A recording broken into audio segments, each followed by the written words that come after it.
Thanks everybody for staying to listen to this presentation. I feel in a way it's a bit of like a call and response to the EPA's presentation by Amy earlier on, and also an enhancement of what both Tash has done in Byron and what's been happening in Canterbury Bankstown, formerly just Bankstown. Just as an introduction to say that Lane Cove Council is in our second year of a Better Waste and Recycling Fund project. It began in January 2016, and the aim of the project was to reduce illegal dumping, particularly outside multi-unit dwellings, but essentially just curbside dumping. So I was employed as the project officer at the beginning of January last year, and we've been applying a proactive education-based approach to reduce illegal dumping and encourage residents to be personally responsible for their waste in an environmental and socially acceptable way. In the first year of our project, we saw a 37% reduction in the number of curbside collections that we made at the community's expense, and that was a cost saving of, believe it or not, up to 57% of the expenditure in the year prior to our project. So while the trucks were going out 37% less times as a result of our project initiatives, the individual pile size was actually smaller than it had been in the year prior, and hence the extra financial saving. I would like to present our project story using images just to demonstrate the complete simplicity of what we do. It's pretty much pragmatic and common sense approach, and suggest that it is the external council interventions, so external motivating factors, that is most motivating for behaviour change, which I think is possibly what this regulatory, almost we call a negative reinforcement of the right thing to do is. But Lane Cove Council, as well as doing the negative reinforcement of the right thing to do, we also wanted to couple that with a positive reinforcement of what the right thing to do is, to make people feel good. And the theory of behaviour change is people like to have choice. They don't actually like being told what to do. They like to have an opportunity to make a decision for themselves based on information, and as much information as you can provide will stimulate that personal choice. So I'm going to just demonstrate this is what a typical illegal dump in Lane Cove looks like.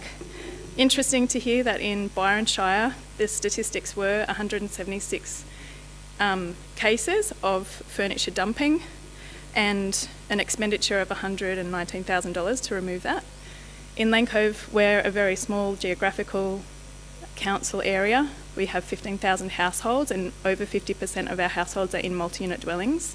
Typically 1960s build, blonde or red brick 3 or 4 storey complexes with no on-site storage for bulky waste.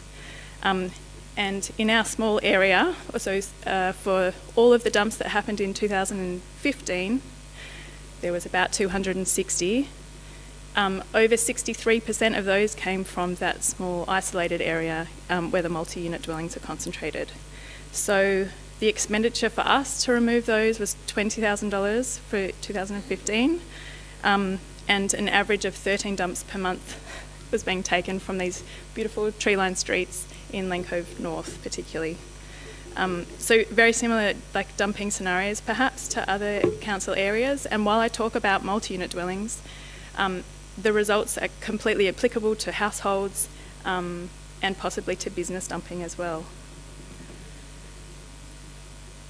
So our operating environment, just to put it also into context and see how it might relate to your council area, Lane Cove Council offers 4 free collections by booking online or over the phone to every single residence every year. It's a free service, it's really easy to use.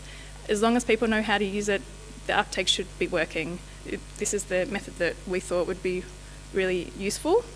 And even so, this whole normalisation that Amy was talking about earlier from the EPA, this whole idea that it's become completely normal to consider the curbside as a place for your unwanted household items is exactly shown week by week in Lane Cove North. It's completely normal to drive past a dump that looks like this every single week. Lane Cove Council therefore chose to try and flip that upside down and create a new social norm where it's not socially normal that you would even think to put things on the curbside without first booking a council clean-up and following the conditions, and also socially normal that you would think about your options before putting it onto the street. just a quick example of the theory of behaviour change, because our project perfectly dovetails into the theory of behaviour change that suggests that adults like to learn by trial and error. An example might be, I have an old chair that I choose to put out on the street. If I put that out on the street before I go to work in the morning, and when I come home in the evening, I see that it's been taped up with stickers and illegal dumping flagging tape, I instantly learn from my experience and that negative feedback that that instance is possibly not acceptable, and I will learn and hopefully look at my behaviour in the future. Social learning theory also suggests that we learn by that we learn by observing others' behaviour. So it's almost like a vicarious learning process. I see my neighbour down the street put his TV out on the street, and a few of my other neighbours putting their items and adding to the pile. I see that at the beginning of the day, but I come home again at the end of the day and I see tape and stickers attached to that pile, and I learn from their experience that that process is not acceptable. So it's an experience that we're developing, and that personal experience is what will motivate us in the future. Intrinsic motivators are the ones that make us feel good, and I feel positive about what I'm doing because not only am I capable to do it and I know that the consequences are going to flow from my actions, but I feel like it's worth the effort, and I'm personally motivated. I don't need someone to tell me what to do. Extrinsic motivators are those that are sort of from outside, when I'm being told what to do and I'm being given a reward, whether it's financial or non-financial, material, or even if it's just a compliment or a note of thanks or some advice on what not to do. Those are the external motivators that Lane Cove Council chose to use and have had really great effect.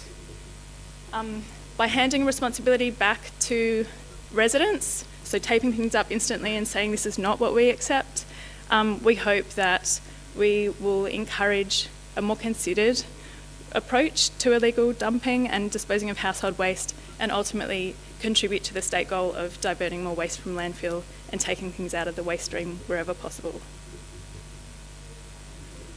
So this is just a quick flick to this slide, because this is actually what most people see on a day-to-day basis these days. So while I think Tash was saying that just working as one day a week, you're working through all these issues, my role is actually a full-time position, and so I don't have any regulatory power. I'm completely just an educator, I guess you could say, and so it's actually my role to gather the data and do the monitoring as I go.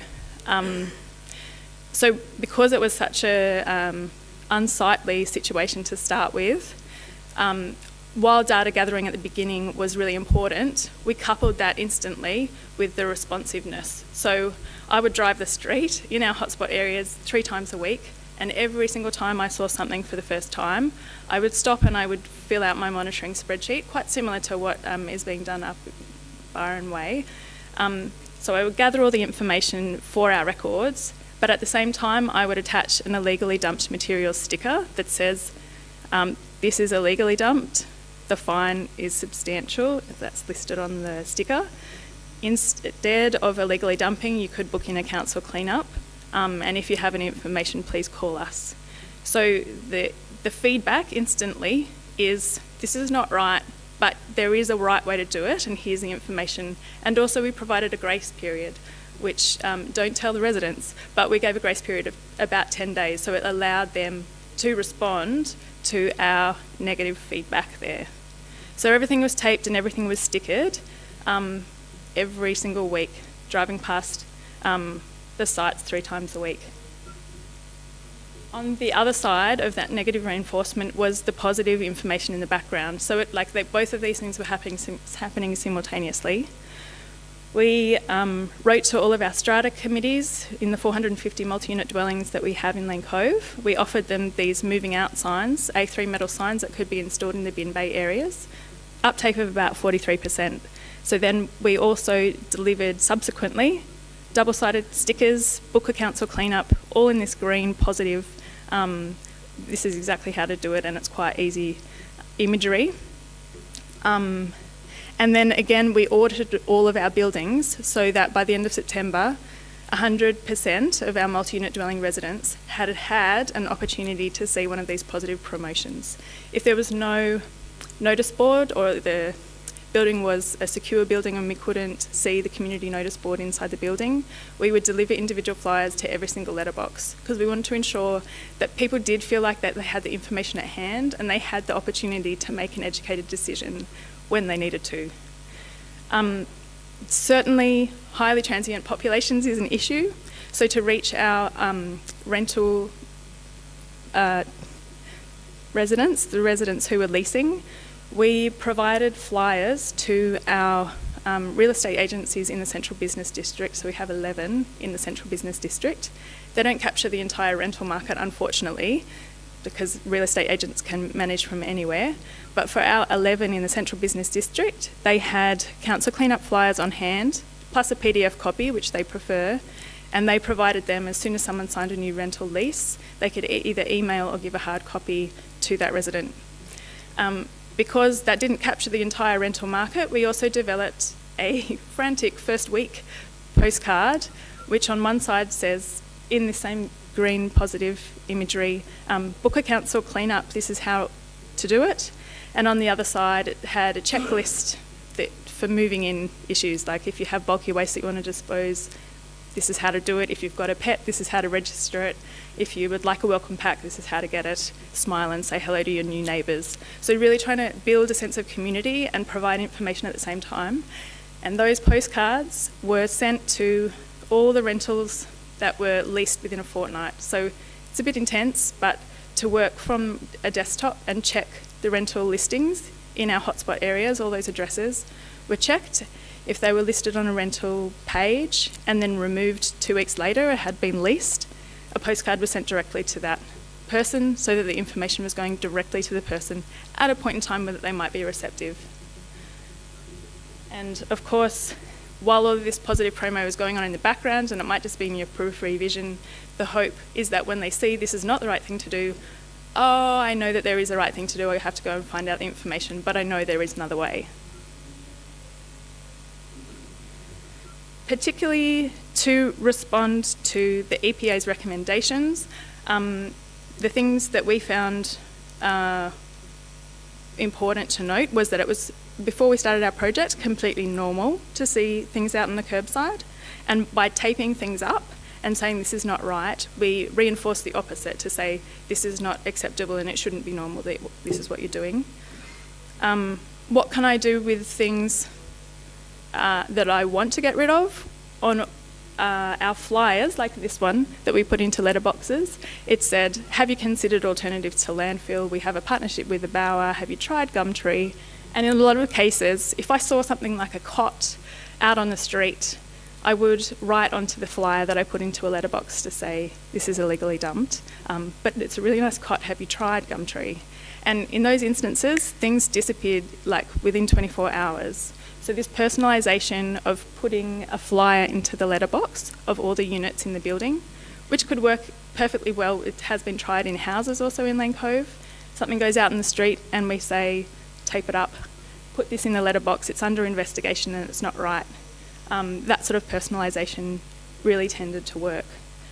Word of mouth, of course, in a community helps to spread a message, and we always gave an opportunity for the residents to respond. So these are our results. So in blue we have 2015, which was the year prior to our project, and in the focus area we had an average of 13 dumps per month being collected. January 2016 is when we began the project, and we dropped the illegal dumping in our the hotspot areas by half to about 6 illegal dumps per month, still quite a lot being taken.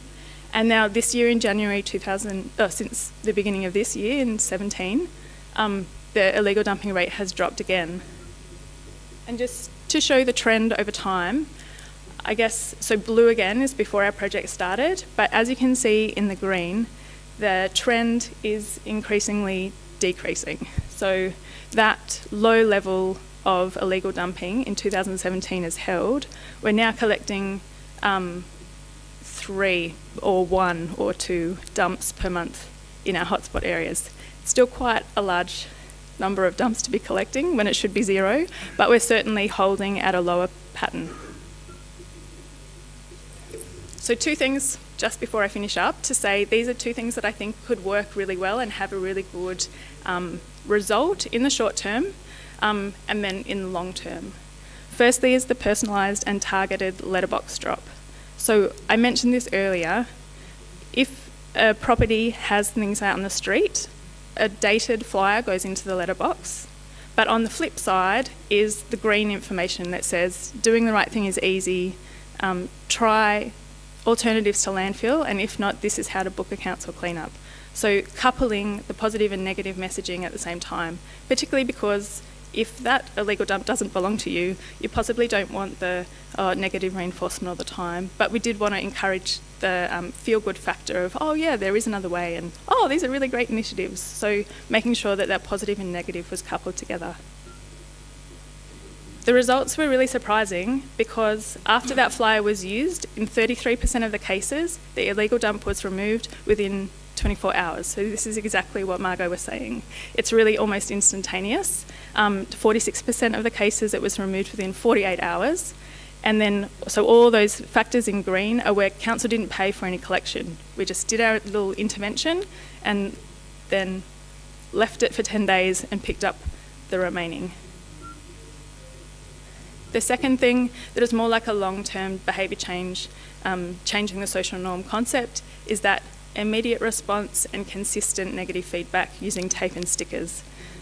The results of that is that in 19% of the cases, things were removed immediately within 24 hours, and in 27% of the cases were removed within 2 days. So while it takes a little bit of time to go out there and tape things up, if it's done immediately and the response is received by an individual, it evidently saves collection costs to council, disposal costs to council, and the improvement in street amenity is immediate. So overall, across the whole project to date, since January 2016 to pretty much now, 60% of intervened illegal dumps have been self-removed, and the trend in illegal dumping continues to decrease. Essentially, I would suggest that these extrinsic factors, which possibly lots of councils use with, obviously with regulation and with the negative reinforcement, certainly work. But to be proactive and make sure that information is reaching residents possibly before they need it, the positive information so it's on hand, that proactive side of education is really important. Being responsive is key, I would say. Just like if you have a child who's wanting to, you want to teach your child how to cross the road, you have to give them some background information before you get to the road so they know how it's going to work, why I need to be careful when I'm crossing the road, and have a constant conversation as you're getting to the street front, demonstrate what's going to happen, and then if they step out before it's time, make sure that you're instantly giving the response and feedback and, oh, that's not the right thing to do, remember we have to stand and wait. So that responsiveness and reactiveness is really important, as is consistency.